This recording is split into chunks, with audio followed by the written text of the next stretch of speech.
So hello everyone and guys, welcome to the channel. So now just few days are left before your phase 1 examination that is scheduled on 18th of October 2025.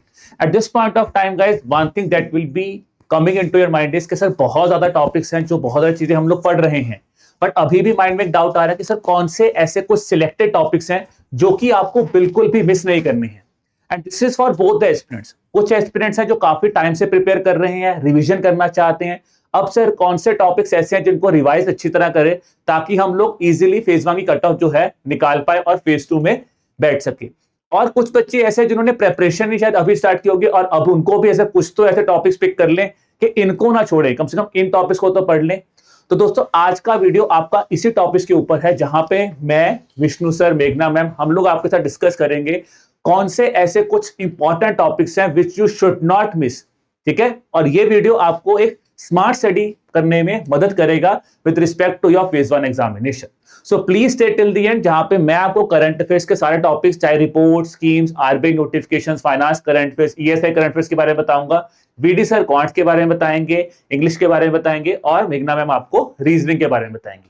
But before we start the video guys, ठीक है जी, I just say कि हमने ये analysis कहां से निकाला है. हमने ये एनालिसिस निकाला है दोस्तों आपके पीवाईक्यूज के बेस पे, और सिर्फ पिछले 1 साल का नहीं, पिछले 3-4 साल के हमने एग्जाम देखे किस तरह से एग्जाम इवॉल्व हो रहा है.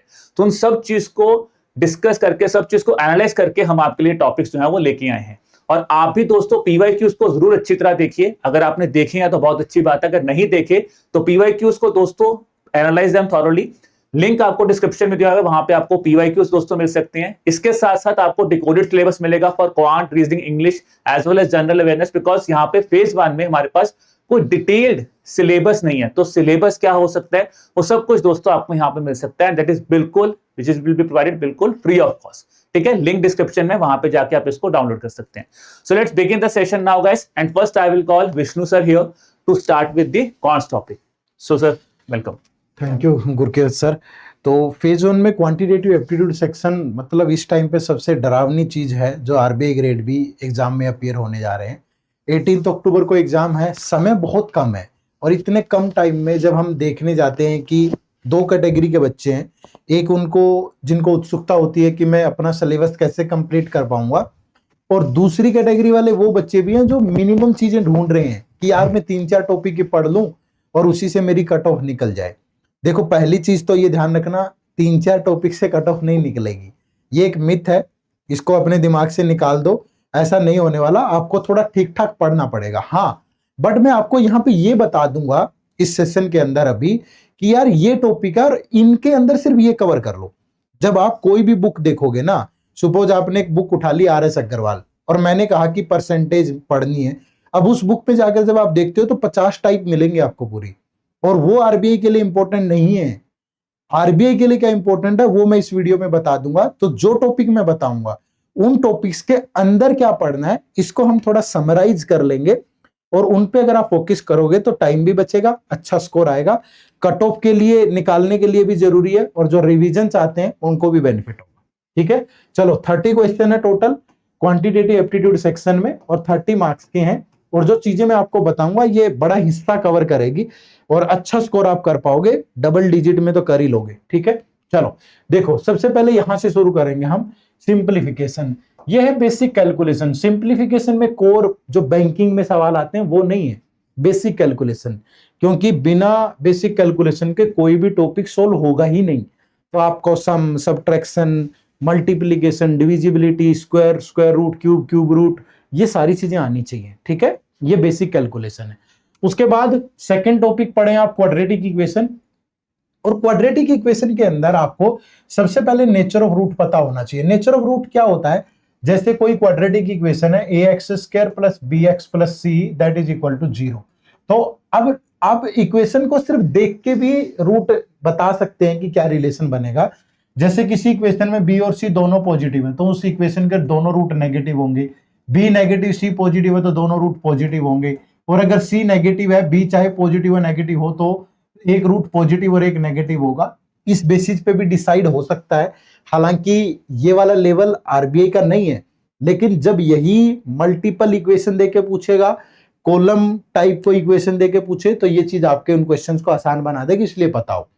दूसरा सम और प्रोडक्ट ऑफ रूट, मतलब कई बार इक्वेशन को डायरेक्टली कंपैरिजन की फॉर्म में ना दे करके एक इंफॉर्मेशन की फॉर्म में देगा जहां पे ये चीजें काम करेगी, तो उनसे आपको जरूर हेल्प मिलेगी अच्छे लेवल के क्वेश्चन सोल्व करने में। फिर उसके बाद आता है नेक्स्ट टॉपिक नंबर सीरीज। सबसे पहले एक गुड कमांड होनी चाहिए आपके ओवर लॉजिक्स। अगर आपकी कैलकुलेशन अच्छी होगी ना दोस्त और थोड़ी प्रैक्टिस करोगे तो लॉजिक पे कमांड हो जाएगी। बहुत सारे बच्चे डरते हैं कि सर मुझसे तो निकलता ही नहीं है लॉजिक, मैं तो नंबर सीरीज सोल्व ही नहीं कर पाता हूं। अपने आप से पूछ के देखिए ना, आपने कितने क्वेश्चन प्रैक्टिस किए हैं। आप चाहते हो कि 20-30 सवाल सोल्व करके लॉजिक आपके तुरंत दिमाग में घुस जाए? ऐसा नहीं होगा, अच्छी खासी प्रैक्टिस करनी पड़ेगी। और यहाँ डबल सीरीज भी जरूर ट्राई करिएगा, ठीक है। उसके बाद सबसे इंपॉर्टेंट टॉपिक है रेगुलेटरी बॉडी एग्जाम्स के अंदर या बैंकिंग एग्जाम में इन क्वांट परसेंटेज। बेसिक परसेंटेज पता हो आपको? बेसिक परसेंटेज कैसे कैसे, जैसे जल्दी से 76% ऑफ 1450 आपको कैलकुलेट करना है, किसको ब्रेक कर लेंगे कि 50% प्लस 25% प्लस 1%। लिखना नहीं है, सोचना है। इसका आधा 725, फिर फर्दर इसका आधा 362.5, इसका 1% 14.5, ऐसे करके इनका सम करें तो जल्दी जल्दी कैलकुलेट कैसे करना है। Conversion of fraction to percentage, vice versa, कुछ बेसिक फ्रैक्शन होते हैं वो। वेन डायग्राम का कंसेप्ट आपके लिए इंपॉर्टेंट है, आजकल बैंकिंग एग्जाम में इस पे डीआई आ रहा है, कर लेंगे तो बेहतर रहेगा। कंसेप्ट ऑफ वोटर्स और डीआई, डीआई मतलब और डीआई आरबीआई लेवल का, मतलब ऐसा डीआई नहीं कि बहुत जल्दी से सोल्व हो रहा है बैंकिंग प्रीलिम्स एग्जाम वाला, ठीक ठाक डीआई हो जो मतलब बहुत, जो आरबीआई का डीआई होता है वो डुएबल तो होता है बट लेंदी और कैलकुलेटिव होता है, तो वैसे टाइप के डीआई। उसके बाद नेक्स्ट टॉपिक है आपका प्रॉफिट एंड लॉस। तो प्रॉफिट एंड लॉस में दो ही मेजर कंसेप्ट है, एक तो आपको रिलेशन बनाना है एसपीसीपी प्रॉफिट और लॉस में, और दूसरा कॉस्ट प्राइस और एमआरपी का रिलेशन। जैसे ये रिलेशन डायरेक्ट भी बन जाता है कि सीपी और एमआरपी में रिलेशन बनाना है तो 100 में से डिस्काउंट परसेंट माइनस कर दो और 100 में प्रॉफिट परसेंट ऐड कर दो। बहुत सारे क्वेश्चन इस पे बेस्ड होते हैं, अच्छे क्वेश्चन, ठीक है। चलो फिर उसके बाद नेक्स्ट टॉपिक है पार्टनरशिप। पार्टनरशिप में कवर करें, एक ही कंसेप्ट होता है, basic concept of profit. Profit क्या होगा? इन्वेस्टमेंट और टाइम की प्रोडक्ट, और जब टाइम कांस्टेंट होता है तो ये दोनों डायरेक्टली प्रोपोर्शनल होते हैं, ठीक है। फिर कंपाउंड इंटरेस्ट में से जो मेजरली आपको कवर करना है, एक तो रेशियो मेथड। रेशियो मेथड होता है जहां हम प्रिंसिपल और अमाउंट का रेशियो बनाते हैं, और दूसरा लाइन मेथड, ठीक है। तीसरी बात, अगर ये चीजें आपको ना समझ में आ रही हो ना कि मैं क्या बोल रहा हूं, इनका क्या मतलब है, इसी चैनल पे एक प्लेलिस्ट है क्यूआरई की, क्यूआरई 360 डिग्री, ठीक है। वो क्यूआरई 360 डिग्री अगर आप प्लेलिस्ट खोलोगे तो वहां पे ये सारी चीजें मैंने टॉपिक वाइज पढ़ा रखी है, एक बार जाके चेक कर लेना, ठीक है। उसके बाद नेक्स्ट है टाइम स्पीड डिस्टेंस में क्या कवर करना है आपको? Basic relation of distance time and speed, जब इनमें से कोई एक कांस्टेंट हो। जैसे अगर डिस्टेंस कांस्टेंट है तो टाइम और स्पीड एक दूसरे के इनवर्सली प्रोपोर्शनल होते हैं। अगर टाइम या स्पीड में से कोई एक भी कांस्टेंट है तो जो सेकंड होगा वो डिस्टेंस के डायरेक्टली प्रोपोर्शनल होता है, ये ध्यान रखिएगा। फिर ट्रेन्स के अंदर बेसिक पता हो आपको ट्रेन्स का कि डिस्टेंस, जब ट्रेन किसी ऐसे आर्टिकल को क्रॉस करती है जिसकी अपनी कोई लेंथ नहीं होती तो वहां डिस्टेंस ट्रेन की लेंथ होता है। ट्रेन किसी प्लेटफॉर्म के या ऐसे किसी आर्टिकल को क्रॉस करेगी जिसकी अपनी भी लेंथ है तो वहां सम हो जाता है। कन्वर्जन ऑफ स्पीड, मीटर पर सेकंड से किलोमीटर में कैसे चेंज करेंगे। और मेजरली जो क्वेश्चन होता है ट्रेन में वो रिलेटिव स्पीड का होता है कि जब दो ट्रेन सेम डायरेक्शन में जाए तो क्या लेंगे, अपोजिट डायरेक्शन में जाए तो क्या लेंगे, वो वाला। फिर नेक्स्ट है बोट एंड स्ट्रीम, ठीक है। बोट एंड स्ट्रीम में बेसिकली आपको पता हो कि डाउन स्ट्रीम और अपस्ट्रीम क्या होते हैं। अगर कोई भी बोट अलोंग द स्ट्रीम जा रही है तो वो डाउन स्ट्रीम होती है, अगेंस्ट द स्ट्रीम जा रहा है तो अपस्ट्रीम होती है। ये थोड़ा सा रिलेशन है इनमें, पता हो। फिर रेशियो के अंदर आपको एक तो डीआई प्रैक्टिस करना है भाई खूब सारा, और दूसरा इसमें मिक्सचर और इनकम का कंसेप्ट है, ठीक है। फिर डीआई की अगर मैं बात करूं, ठीक है, डीआई की, तो डीआई में मिक्स चार्ट पूछता है वो। मिक्स चार्ट क्या होगा? Combination of any two from table, line, bar और पाई चार्ट। जैसे कुछ डाटा पाई चार्ट में दे दिया, साथ में एक टेबल दे दी, उनको सोल्व करना है, या एक लाइन ग्राफ और एक बार ग्राफ दे दिया, इस तरह के कॉम्बिनेशन। मतलब ये सारा गेम अगर परसेंटेज वगैरह अच्छे से आती होगी ना तो यहाँ प्रैक्टिस से हो जाएगा। फिर एक कैसलेट डीआई, ठीक है। और नॉर्मली जो कैसलेट डीआई होगा वो परसेंटेज और रेशियो पे ही होता है। जब डाटा किसी चार्ट की फॉर्म में ना दे करके नॉर्मल एक पैसेज की फॉर्म में दिया जाए तो उसको कैसे सोल्व करना है इसकी भी प्रैक्टिस करनी पड़ेगी। एलिगेशन मिक्सचर के अंदर कंसेप्ट ऑफ मिक्सचर, ठीक है, जो रिप्लेसमेंट वाला होता है कि मिक्सचर को इतना % रिप्लेस कर दिया फिर उसकी जगह ये डाल दिया, एडिटिंग वाला, ये वाला कंसेप्ट। फिर मिसलेनियस में मैंने यहां लिखा है कि cover DI on arithmetic topic, ठीक है, मेजरली जैसे अभी पीएफआरडीए ग्रेड ए का पेपर हुआ था 1-2 संडे पहले, तो उसमें प्रॉफिट एंड लॉस पे डीआई था। तो यहां भी आप उम्मीद कर सकते हैं आरबीआई में कि परसेंटेज रेशियो, ये तो नॉर्मल डीआई के लिए भी जरूरी है, लेकिन अगर इसके अलावा डीआई आप करना चाहें तो प्रॉफिट एंड लॉस हो गया, सिंपल और कंपाउंड इंटरेस्ट हो गया, टाइम एंड वर्क हो गया, टाइम स्पीड डिस्टेंस हो गया। तो इन 4-5 टॉपिक्स पे DI, multiple statement based question, data sufficiency, ये जरूर आप ट्राई कर ले, और थोड़ा न्यू पैटर्न जिसमें फिलर टाइप के क्वेश्चन होते हैं। कहने का मतलब ये है कि ये सारा पढ़ना है। इन शॉर्ट मैंने बता दिया आपको कि अगर आप ये कंसेप्ट कर लेंगे तो श्योरली आपकी कट ऑफ निकलेगी, बट आपको पढ़ना है आरबीआई के लेवल पे, ठीक है, आरबीआई के लेवल पे। आरबीआई का लेवल क्या है, इसी वीडियो के डिस्क्रिप्शन में लिंक है, प्रीवियस ईयर पेपर मिल जाएंगे, लास्ट के 2-3 ईयर के पेपर एक बार चेक कर लो कि किसी पर्टिकुलर टॉपिक में क्या पढ़ना है, ठीक है। तो ये तो डिटेल में बता दिया, और पढ़ने के लिए सोर्स भी बता दिया कि हमारी इसी चैनल पे क्यूआरई की प्लेलिस्ट है, उसमें क्यूआरई 360 डिग्री नाम से क्वांट के लेक्चर है, 13, 14, 15 वीडियोज है, जिसमें ये जितना मैंने बताया ना सब कवर है, ठीक है। तो इसको करना क्लियर है भाई। तो ये हो गया क्वांट में कुछ ही टॉपिक बताए हैं मैंने, 12-13 कंसेप्ट हैं जिन पे आपको काम करना है। चलो अब बारी है किसकी, रीजनिंग एबिलिटी की। तो रीजनिंग में कैसे कवर करना है ये मेघना मैम आपसे डिस्कस करेंगे। दोस्तों रीजनिंग का सबसे पहले तो क्या होता है कि आपका सेकेंड हाईएस्ट वेटेज इसका है, 60 क्वेश्चंस आपके पास हैं, and when we practise reasoning in preparation तो हमारे पास क्वेश्चन सॉल्व हो जाते हैं, मतलब हम चैप्टर्स आसानी से समझ पाते हैं, क्वेश्चन भी सॉल्व हो जाते हैं। बट जैसे ही टाइमर आता है और जैसे एग्जाम प्रेशर आता है और एग्जाम के दिन अगर हम रीजनिंग का जो सेक्शन है वो ओपन करते हैं तो बहुत सारे क्वेश्चन ऐसे मिलते हैं जो हमसे सॉल्व ही नहीं होने वाले हैं, राइट। तो हम वहां पे बहुत ज्यादा हमारे पर प्रेशर आ जाता है कि कौन सा क्वेश्चन हम सिलेक्ट करेंगे सॉल्व करने के लिए, और वो क्वेश्चन बहुत कम होते हैं जो हमारे कट ऑफ को भी क्लियर नहीं कर सकते हम जिससे, राइट।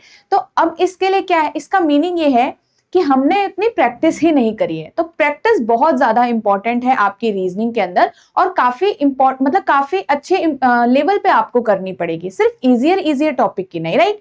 अब इंपॉर्टेंट टॉपिक्स हमें कवर करने हैं रीजनिंग में, और उन इंपॉर्टेंट टॉपिक्स के अंदर भी क्या क्या कवर करना है इस पे हम बात करते हैं। सो 1 by 1 बात करेंगे टॉपिक्स पे। तो सबसे पहले आपका आता है alpha numeric series. Alpha numeric series is the very easy topic, right. But इसमें एग्जैक्टली किस टाइप के क्वेश्चंस आते हैं ये बच्चों को नहीं पता होता है, और वो सोचते हैं कि इस टॉपिक को स्किप कर दो बिकॉज ये एग्जाम में नहीं आ सकता है। बट आपके 2023 के पेपर में यहाँ से क्वेश्चन आया था, और कुछ मिसलेनियस में या 1 मार्क क्वेश्चन आपका यहाँ से बन सकता है।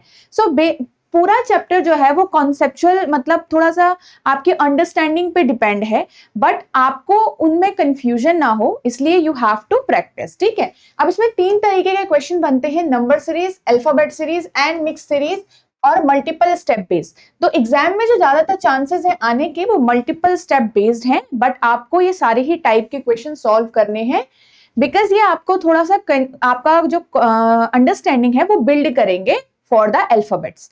नेक्स्ट आपके पास है कोडिंग डिकोडिंग। अब कोडिंग डिकोडिंग है हमारा बहुत ज्यादा इंपॉर्टेंट, बट ये कई बार डिफिकल्ट भी आ जाता है, तो इट नीड्स प्रैक्टिस। अब यहाँ पे बात आती है लॉजिक्स की, हमें लॉजिक्स कैसे पहचान में आएंगे। तो जितना आप प्रैक्टिस करोगे उतना आपके माइंड में चीजें आती रहेंगी, फिर वो धीरे धीरे जितना आप कलेक्ट करोगे ना लॉजिक्स को, then you will easily apply it in the questions. अब आपके पास है लॉजिक बेस्ड कोडिंग डिकोडिंग, जो आपका न्यू पैटर्न होता है। इसमें फिलर टाइप के क्वेश्चन भी आ जाते हैं और रॉन्ग टाइप का क्वेश्चन भी आ जाता है।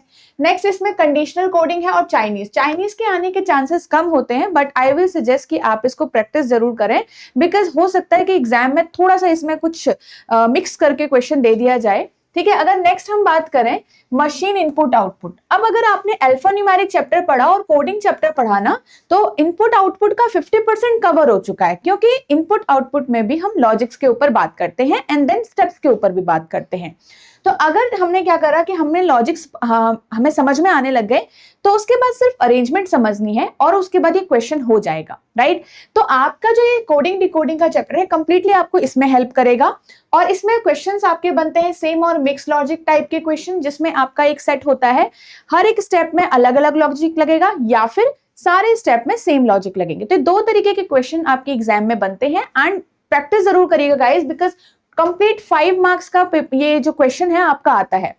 नेक्स्ट आपके पास है सिलॉजिज्म, अगेन इंपॉर्टेंट टॉपिक हमारा।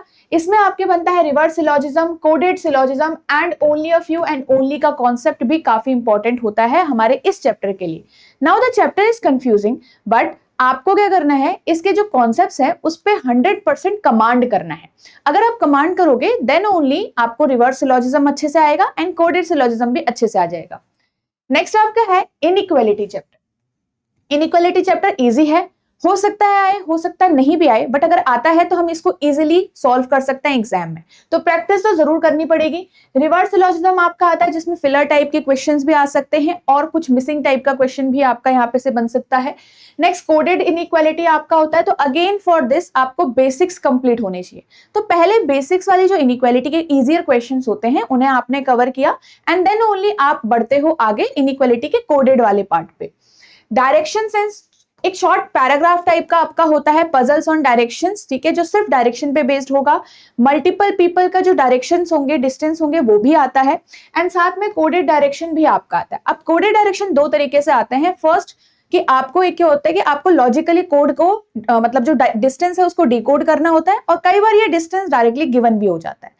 तो मल्टीपल वैरायटी ऑफ क्वेश्चन अगर आपको कोडेड डायरेक्शन में दिख भी रहे हैं ना, तो आप उनको सॉल्व करिएगा, ठीक है। क्वेश्चन से डरना नहीं है, और क्वेश्चन जब आपको लेंथी दिख रहा है ना, आप विदाउट टाइमर सॉल्व करना स्टार्ट करो पहले उनको। जब आप एक बार रीड करोगे, जब आप समझ पाओगे एंड देन आप स्पीड पे फोकस करिएगा, ठीक है। तो फर्स्ट आपको अप्रोच सीखनी है हर एक क्वेश्चन को सॉल्व करने के लिए। Blood relation, family tree based puzzle आपका इसमें आता है and then coded blood relation आपका इसमें आता है, ज्यादा मुश्किल नहीं होता है। ऑर्डर एंड रैंकिंग से सिर्फ एक टाइप का क्वेश्चन बनता है आपका, कंपैरिजन बेस्ड पजल, तो बेसिकली एक पजल ही है जो कंपैरिजन के बेस पे होती है। Setting arrangement and puzzle. Now one of the important topic और सबसे ज्यादा वेटेज जो हमारी होती है पूरे रीजनिंग के सेक्शन में, एटलीस्ट 50% आपका पेपर यहाँ से बनता है। अब इसमें हमें सिर्फ सीटिंग अरेंजमेंट और पजल नहीं जानना है, हमें टाइप ऑफ क्वेश्चन जानने हैं। बहुत सारे टाइप ऑफ क्वेश्चन है and each and every type आपको कवर करना पड़ेगा, then only you will understand कि हमें एग्जाम में भी इनको कैसे अप्रोच करना होता है। Linear based seating arrangement, circular based seating arrangement, square based, triangle, uncertain number of persons based, parallel arrangements, rectangular arrangement, direction with sitting arrangement आपका आता है, blood relation plus sitting arrangement आपका आता है, पजल प्लस सिटिंग अरेंजमेंट। तो ये mixture type के questions भी इसमें बनते हैं। फर्स्ट आप स्टार्ट कैसे करोगे इस टॉपिक को, आप इजियर क्वेश्चन से स्टार्ट करोगे जो बहुत आसान होते हैं सॉल्व करना। धीरे धीरे आप अपना लेवल जो है वो अप करते रहोगे, मॉडरेट पे चलोगे एंड देन आरबीआई लेवल के क्वेश्चंस भी सॉल्व करोगे। एंड अगेन आरबीआई लेवल आपको कैसे पता चलेगा, आपको इसी वीडियो के डिस्क्रिप्शन में लिंक दिया गया है। प्रीवियस ईयर क्वेश्चंस उठाइए एंड देखिए कि कैसे क्वेश्चंस आए हैं, क्या आप उन्हें सॉल्व कर सकते हैं, कितना टाइम आप उनको लगा रहे हैं सॉल्व करने में। तो ये सारी चीजें आपको समझ आएगी एंड देन आप अच्छे से प्रैक्टिस कर पाओगे सही क्वेश्चंस का भी।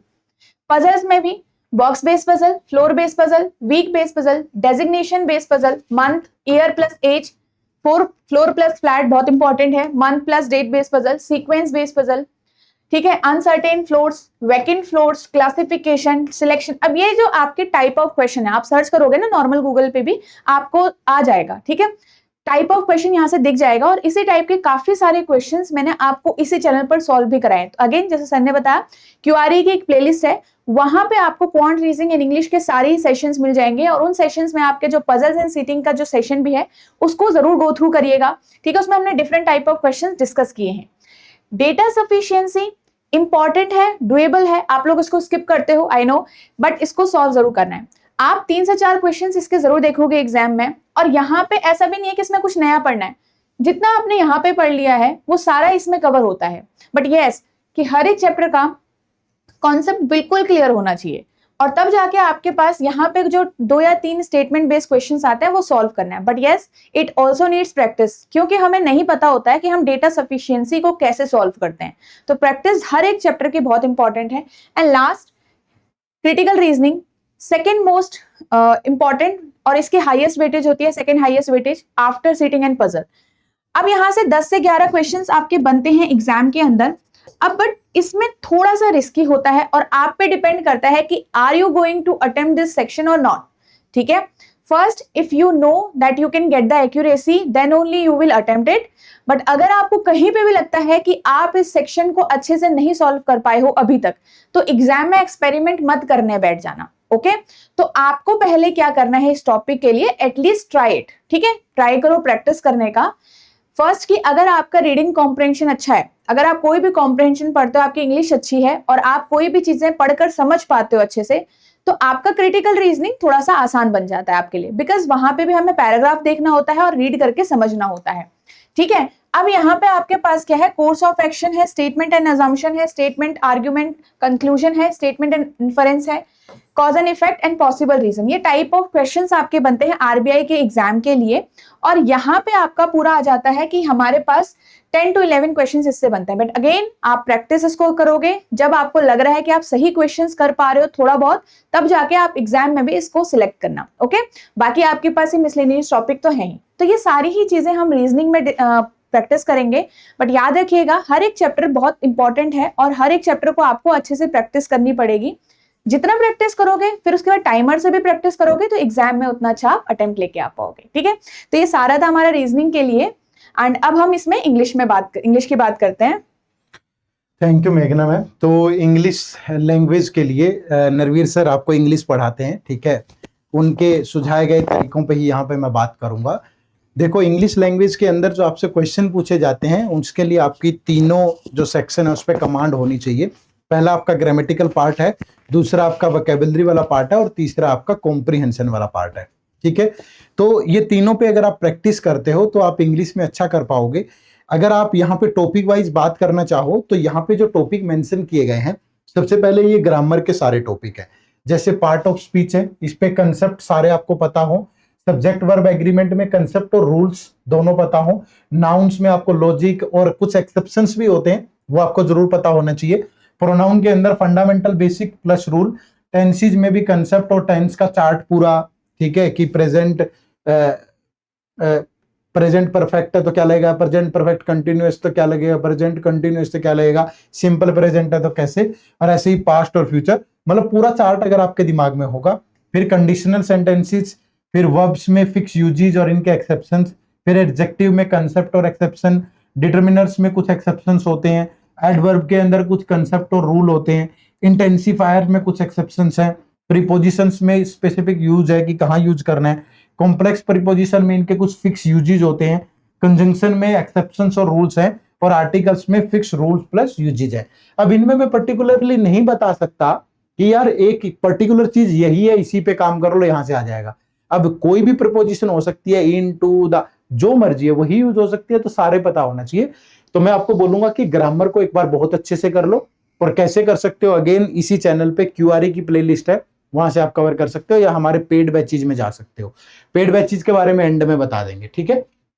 चलिए, इसके बाद जो इसी में नेक्स्ट पार्ट आता है, दैट इज आपका वोकैबुलरी वाला पार्ट, जहां से सिनोनिम्स, एंटोनिम्स और इडियम्स एंड फ्रेजेस। अब यहाँ पे आपको क्या है, सिनोनिम्स, एंटोनिम्स, इनकी कुछ रेगुलर प्रैक्टिस करनी पड़ेगी, कुछ एक्सेप्शन भी होते हैं। और दूसरा ये है कि इनका कॉम्प्रिहेंशन वगैरह में डायरेक्ट क्वेश्चन भी पूछ लेता है, कॉम्प्रिहेंशन में वैसे तो नहीं पूछता है। इडियम्स और फ्रेजेस में अगर इसको इंग्लिश टू हिंदी सिमिलरिटीज ध्यान में रख के कुछ करोगे तो लंबे टाइम तक दिमाग में रहेगा। और इसके अलावा cloze test, double filler, rearrangement, reading comprehension, ये सारा गेम प्रैक्टिस का है। अपनी रीडिंग हैबिट, रीडिंग स्किल को डेवलप करिए। आप डेली द हिंदू, थोड़ा आर्टिकल एडिटोरियल वाला पेज है वो पढ़ें। बाकी दूसरी चीजें जब भी आप पढ़ें तो थोड़ा कोशिश करें कि अच्छी तरीके से इसको रीड करें, ठीक है, समझने के पर्पज से। और रिवर्स इंजीनियरिंग इंग्लिश में ज्यादा काम करेगी कि ज्यादा से ज्यादा क्वेश्चन प्रैक्टिस कर लो, ठीक है। जितना हो सके सेक्शनल टेस्ट लगाएं, फुल लेंथ टेस्ट लगाएं, और अपनी उसी प्रैक्टिस को धीरे धीरे, मोस्टली बच्चों की अच्छी होती है, बट जिसकी वीक है वो पहले ग्रामर पे फोकस करे, उसके बाद फिर प्रैक्टिस करें, ठीक है। तो यही डिस्कस करना था इंग्लिश वाले सेक्शन से। अब सबसे इंपॉर्टेंट पार्ट जो है, जिसमें बच्चों को डर लग रहा है, क्यों लग रहा है, क्योंकि पहले किया नहीं भाई, अभी लास्ट टाइम बचा है, इसी में चाहते हैं कि इंपॉर्टेंट चीजें कवर हो जाए। और इस बात की बेचैनी ज्यादा है कि जनरल अवेयरनेस में कितने महीने की करंट अफेयर पढ़ें, कौन सी रिपोर्ट इंपॉर्टेंट है, कौन सी स्कीम्स इंपॉर्टेंट है, और ये सारी चीजें डिटेल में बताएंगे गुरकीरत सर। ठीक है, चलो over to Gurkirat sir. Thank you sir. Now guys, the first thing that is important is तब कितने महीने पढ़ने हैं, जो कॉमन डाउट सर नहीं बोला, जो आपके मन में भी चल रहा होगा। देखिए जनरली हम बोलते हैं यहाँ पे 5 मंथ्स आपको पढ़ने चाहिए अच्छी तरह से, डिजायरेबली, बट अब 5 मंथ्स का टाइम नहीं है, बिकॉज टाइम ही बहुत कम है, प्रैक्टिकली पढ़ना पड़ेगा। तो मैं हमेशा बोलूंगा जिन्होंने कुछ भी नहीं पढ़ा है तो उनको तो आखिरी 3 महीने को बहुत अच्छी तरह से पढ़ना है। और एक चीज हमेशा अपने माइंड में आप बिल्कुल सेट कर लेना कि यार जनरल अफेयर्स का, अगर जनरल अवेयरनेस का जो पेपर है वो बहुत ज्यादा डिफिकल्ट हो रहा है year by year. So it's not that examination जहां पे मैं आपको बोलूं कि आपको 70, 74, 75 मार्क्स मिलेंगे, नहीं है जी।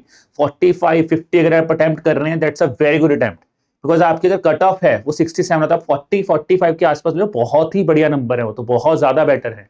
तो इसका मतलब you should learn in this coming days कि हमें किस हिसाब से प्लान करना है कि अराउंड 40 to 50 क्वेश्चंस के बीच में हम अटेम्प्ट कर लें। It's a very good attempt. ठीक है, और मैं 2024 एग्जाम के हिसाब से बोल रहा हूँ, 2023 में तो और कम कर दो, 35 अगर अटेम्प्ट हुए तो वहां पे तो वो भी बहुत अच्छे थे। तो इसका मतलब आपको इस चीज को प्लान करना है 25 मिनट्स में कैसे हम 35 to 50 क्वेश्चंस को पढ़े। Coming to the list of topics, it's not that you should read only this topics, but अगर कुछ भी नहीं पढ़ा है तो कम से कम इसको तो पढ़ जाओ, और अगर पढ़ रहे हो तो इनको अच्छी तरह से रिवाइज कर लो। ठीक है जी। So let's start with the reports here. So guys, first of all those reports which are mentioned in syllabus, RBI annual report, financial stability report, report on currency and finance, the latest edition as of now is not out. अगर वो आ जाता है तो वो important बन जाएगी। ठीक है जी। Report on trends and progress भी लीव कर सकते हो, बिकॉज हार्डली एक आधा क्वेश्चन आएगा, वो दिसंबर में रिलीज हुई थी तो चांसेस कम है। उसके बाद बोलूं दोस्तों, आपकी world development report, world economic outlook, again वहां पे जो हमने देखा है कि फेज 2 में क्वेश्चन ज्यादा आए हैं, फेज 1 में कम आए हैं, but RBI annual report is the very important report, I would say. Financial development report is important, FDR. ठीक है जी, sorry not development, financial stability report, और इंपॉर्टेंट उसके बाद क्या आ जाता है आपके जो भी आरबीआई की नोटिफिकेशन है वो हाई प्रायोरिटी पे। उसके अलावा अगर मैं रिपोर्ट्स की बात करूं तो कौन सी पढ़नी है, रिसेंट आई है स्टेट एनर्जी एफिशिएंसी इंडेक्स, नारी रिपोर्ट आई है, UDISE plus is important here, India electric mobility index है, स्मार्ट सिटी। ठीक है, फिर दोस्तों जो भी प्राइवेट ऑर्गेनाइजेशन ने अगर कोई रिपोर्ट रिलीज की है स्पेसिफिकली, अगर आपको पिछले 3 महीनों में कोई भी रिपोर्ट दिख रही है उनको पढ़ो, उनको पढ़ो। यहाँ पे मैंने 2 लिखी है, बट इसके अलावा जो भी आपको प्राइवेट सेक्टर की रिपोर्ट मिलती है पढ़ लो, बिकॉज वहां पे क्वेश्चन हमारे एग्जाम में पूछे जाते हैं। स्पेसिफिकली आरबीआई का ट्रेंड पिछले 2 साल में यह है कि वो प्राइवेट सेक्टर्स की जो रिपोर्ट है वहां पे क्वेश्चन जरूर पूछता है। फिर आ जाता है जी नॉर्थ ईस्टर्न रीजन की district sustainability development goal report, SDG India index important, NIRF important, world investment report, स्वच्छ सर्वेक्षण, स्वच्छ वायु सर्वेक्षण भी आ चुका, दोनों इंपॉर्टेंट है, global Findex, unicorn, QS best, student cities here, richest self made women on earth and Henley passport index. ये है जुलाई की रिपोर्ट जो आपको पढ़नी है। जून में आते हैं जी fostering effective energy transition, sustainable development report important. देखो यहाँ पे हमने पढ़ा SDG India index, NIRF, 2 important reports. ठीक है जी, यहाँ पे SDR, global gender gap report, performance grading index, global economic prospects, world population, world energy investment. ये फिर थर्ड रिपोर्ट आ गई QS, world university, global peace, liveability, most valuable and strongest Indian brands in 2025 and कैंडियर Hurun Indian women leaders list here. ठीक है जी, मिल जाएगी दोस्तों आपको पीडीएफ टेलीग्राम चैनल से, आप वहां पर जाके इसको प्रिंट आउट करवा लेना। ठीक है, क्योंकि यहाँ पे कुछ समझाने वाला नहीं है। Human development report, state ranking, world press freedom index here. ये थे आपकी इंपॉर्टेंट रिपोर्ट्स। अब रिपोर्ट्स के बाद आते हैं दोस्तों कुछ इंपॉर्टेंट ईएसआई करंट अफेयर्स के ऊपर, बिकॉज आप इस चीज को समझना, इस एग्जाम को पीवाईक्यूज बहुत ध्यान से देखो। अगर आप अभी इस प्रिपरेशन को कर रहे हैं तो मैं आपको स्पेसिफिकली ये बोलूंगा, जो भी phase 1 plus phase 2 oriented current affairs है वहां पे ज्यादा कमांड बना लो, बिकॉज आपको फेज 1 क्लियर करके फेज 2 में तो जाना है। वहां पे रिपोर्ट्स भी काम आएंगी, ईएसआई करंट अफेयर्स काम आएंगे, फाइनेंस करंट अफेयर्स काम आएंगी, नोटिफिकेशंस काम आएंगी। और जो एग्जाम का ट्रेंड है वहां पे भी यही देखने को मिल रहा है कि जो phase 1 phase 2 oriented current affairs है, अगर आप उनको अच्छी तरह कर लेते हैं और जीए को लास्ट 3 मंथ्स का कर लेते हैं तो you can easily plan your strategy और उसके साथ साथ अपनी प्रिपरेशन जो आप कट ऑफ है उसको इजीली क्रैक कर सकते हैं। ये सही देखिए जो टॉपिक्स न्यूज में चल रहे हैं, एनएपीसीसी इंपॉर्टेंट है, प्रमोशन एंड डेवलपमेंट ऑफ, यहाँ पे एमएसएमई की डेफिनेशन बहुत इंपॉर्टेंट हो जाएगी यार। जो गवर्नमेंट ने इनिशिएटिव्स लिए हैं एमएसएमई सेक्टर्स के लिए, Udyam Sakhi portal, mission Karmayogi, 113th amendment bill जो बेसिक चीफ मिनिस्टर्स के बारे में बात कर रहा है, India and EAEU, sign the terms of reference. तो वहां पे EU क्या है ये पता होना चाहिए, national industrial corridor national industrial development corporation, ठीक है, ये इंपॉर्टेंट है। Asset monetisation, income tax act नया आया है तो इंपॉर्टेंट है। GST itself from the perspective of your static, from the perspective of current aspects, new GST rates specifically which are the major changes that have been made is important. श्रेष्ठ initiative UDSC plus की definition क्या है, because UDSC plus पे report आई है तो UDSC plus होता क्या है, definition part. Ethanol blending, along with that ethanol blending में ही याद रखो बायो ईथरी पॉलिसी, ANRF, बहुत इंपॉर्टेंट टॉपिक है ये वाला, ठीक है जी। COP29 हुई जिसको इंडिया ने बेसिकली एग्री नहीं किया है, but COP29 is important. You should also know about the troika of COP, यानी कि 29 कहां पे हुई है, 28 कहां पे और 30 कहां पे होने वाली है, तो ये भी पता होना चाहिए। 28, 29 एंड 30 बायो पॉलिसी, ठीक है जी। फिर CP ग्राम्स इंपॉर्टेंट है with regards to grievance redressal mechanism, यहां पे सबसे इंपॉर्टेंट है कितने दिन का ग्रीवांस जो है वो कम हुआ है। डिजिटल लाइफ सर्टिफिकेट, बिकॉज इसका कैंपेन होने वाला है और यहाँ पे नंबर ऑफ जो सर्टिफिकेट्स हैं उसका टारगेट याद रखना।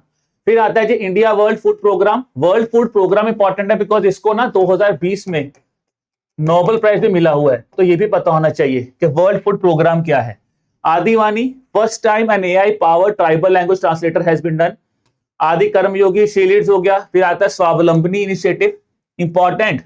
SCO, BRICS will be important, SCO, ठीक है जी। BIMSTEC is important, BRICS is important, international solar alliance is important, IPC, because ये सारे के सारे में इंडिया का इंपॉर्टेंट रोल है। फिर CPI फॉर एग्रीकल्चर लेबर इसलिए इंपॉर्टेंट है दोस्तों बिकॉज यहाँ पे ना बेस ईयर चेंज हुआ है, तो बेस ईयर कौन सा चेंज हुआ है ये इंपॉर्टेंट आपको याद रखना है। फास्टैग में एनुअल पास मिला है तो कितने एनुअल पास है, कितने ट्रिप्स हैं ये पता होना चाहिए। Government e marketplace 9th year has been celebrated, so important है जी, ठीक है जी। E Shram portal labour important. Then UNESCO world heritage sites, so which is the tentative list भी पता होना चाहिए, वर्ल्ड हेरिटेज साइट भी पता होनी चाहिए। अपॉइंटमेंट ऑफ राजीव रंजन, तो यहाँ पे NDB ब्रिक्स दोनों ही इकट्ठे हो जाते हैं। परचेजिंग मैनेजर इंडेक्स में इसका स्टैटिक पार्ट पता होना चाहिए कि PMI की वैल्यू क्या होती है, ठीक है जी। फिर आ जाते हैं aspirational district programme, aspirational block programme, aspirational DMF programme, district mineral foundation, district mineral वाला जो इनिशिएटिव पता होना चाहिए। Consumer protection act, SDG indicator framework, Ramsar convention that has taken place, India UK comprehensive trade agreement, कौन सा trade agreement है ये पता होना चाहिए। India UK relations are important.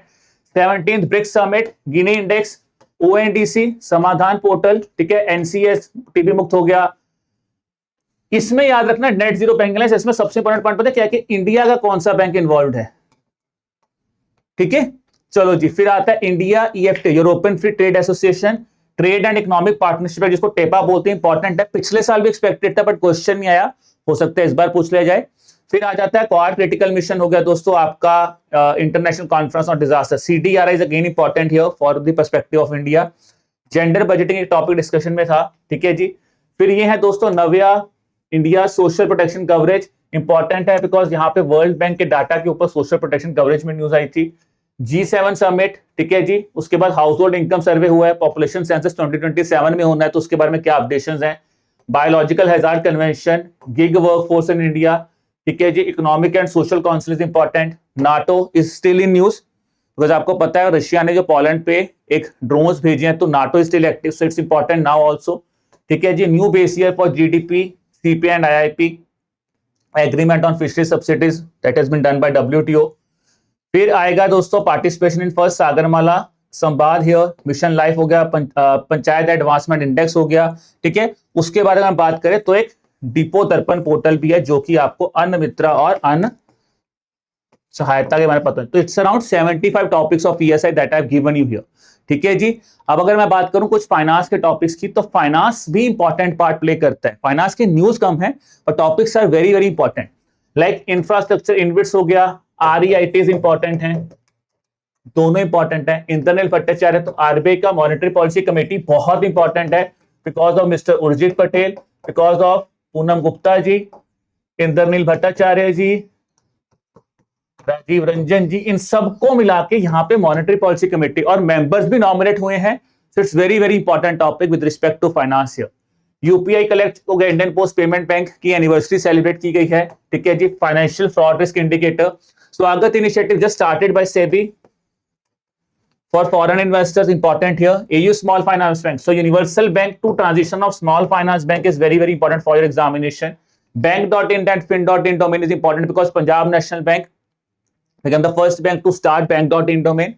ठीक है जी, minimum public share holding norms, UPI one of the hot topic this year, Udgam, ठीक है जी, then I would say one state one RRB policy important, RRB mergers इसको बोलते हैं, banking laws amendment act, third state to cross 1 crore stock market investors, so what was the another two states you need to remember here, ठीक है जी, Jane Street, US trading firm band by SEBI, important, ठीक है जी, venture capital fund settlement scheme, ठीक है जी, उसके बाद approval to launch the SM REITs, what is SM REITs are important, MCX multi commodity exchange limited, तो एक्सटेंडिंग की गई है, वो इंपॉर्टेंट है, second schedule capping investment by regulated entities in AIF, IRDAI panel जहां पे इंश्योरेंस एक्ट के रिफॉर्म्स की बात की गई है, और देखो यहाँ पे सेबी, पीएफआरडी, आईआरडीआई कुछ भी चेंजेस हैं तो दे आर इंपॉर्टेंट हियर, ठीक है जी। फिर आ जाता है unified lending interface, offshore derivatives, PSLs हो गया, आरबीआई का न्यू गोल्ड लोन रूल्स हो गए, अभी एसबीआई ने पूछा है क्वेश्चन रिसेंटली, तो हो सकता है आरबीआई भी पूछ सकता है, इंपॉर्टेंट है,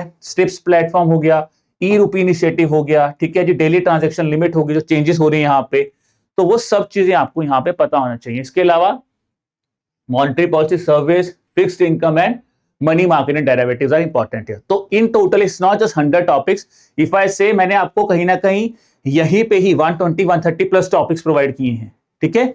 these are the important notifications which you must not leave. RBI की को लैंडिंग एग्रीमेंट हो गया, फिर आ जाता है नॉन फंड बेस्ड क्रेडिट हो गया, फ्री एआई के ऊपर जो आरबीआई की रिपोर्ट आई है वो बताना चाहिए, ठीक है, internal committees report, financial inclusion index, digital payment index, AIF rules, alternative investment fund rules, Basel III, framework on liquidity standards, amendment on liquidity coverage ratio here, master directions on framework of incentives of currency distributions, digital lending directions होगी, recognition of self regulatory organizations हो गया, ये सब इसमें से maximum चीजें Kritika ma'am ने आपको फाइनेंस सिस्टम में पढ़ाई हुई हैं, आप वहां पे उनका रेफरेंस ले लीजिए, ठीक है। Lending against gold and silver collaterals, government securities पे कुछ चेंजेस आई हैं, ठीक है।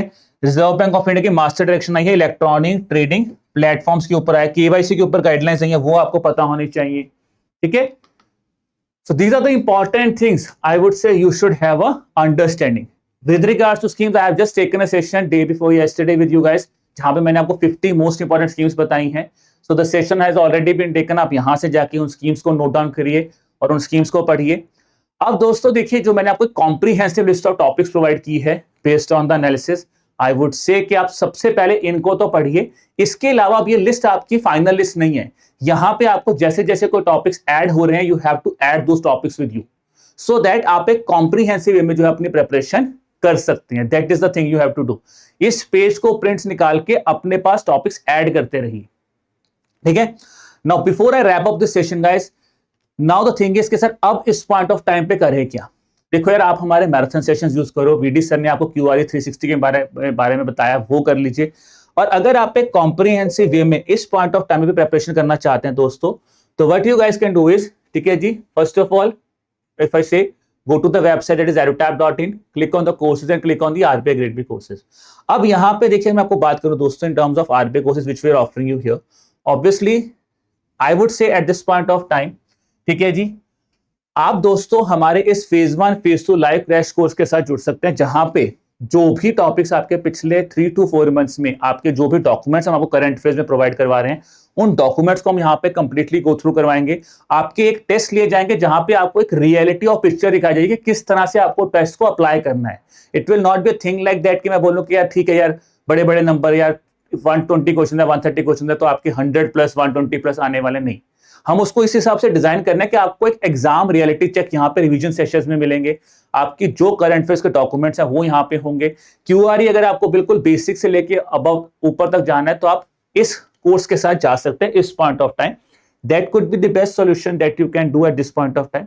अगर आप खुद प्रिपेयर कर रहे हैं, तो then you can complement your preparation with our YouTube classes, quant, reasoning and English, current affairs की हमने आपकी मैराथन ली हुई है, आप वो देख सकते हैं हमारे सेशंस पे जाके, ठीक है।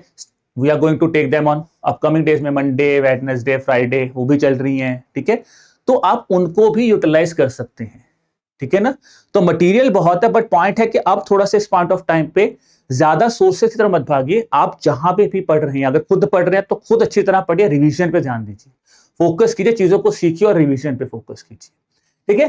So this is you can do, ठीक है जी। अगर आप अभी प्रिपरेशन सोच रहे हैं कि नहीं सर मुझे तो अभी स्टार्ट ही करना है, तो then for the basic part guys you guys can also go with our RBI grade B gold course also, जो कि बिल्कुल बेसिक से लेके एडवांस तक है, ठीक है। फेज 1 फेज 2 यहाँ पे आपको सारी चीजें विद कंसेप्ट क्लासेस यहाँ पे मिल जाएगा, ठीक है। अगर आपको सिर्फ प्रैक्टिस करना, सिर्फ और सिर्फ क्विज करने हैं, कंटेंट आपके पास है, you can go with this phase 1 plus phase 2 test series also, okay। So this is all about your session guys on 100 most important topics which you should not miss if you are preparing for this year's RBI grade B 2025 examination, ठीक है जी। I wish you all the best for your examination guys, keep working hard, keep preparing hard। अब हमने आपको एक guiding pillar दे दिया है, बस अब आपको मेहनत करनी है और अपना जो ड्रीम है to become the RBI grade B officer उसको फुलफिल करना है। चलिए गाइस, ऑल द बेस्ट।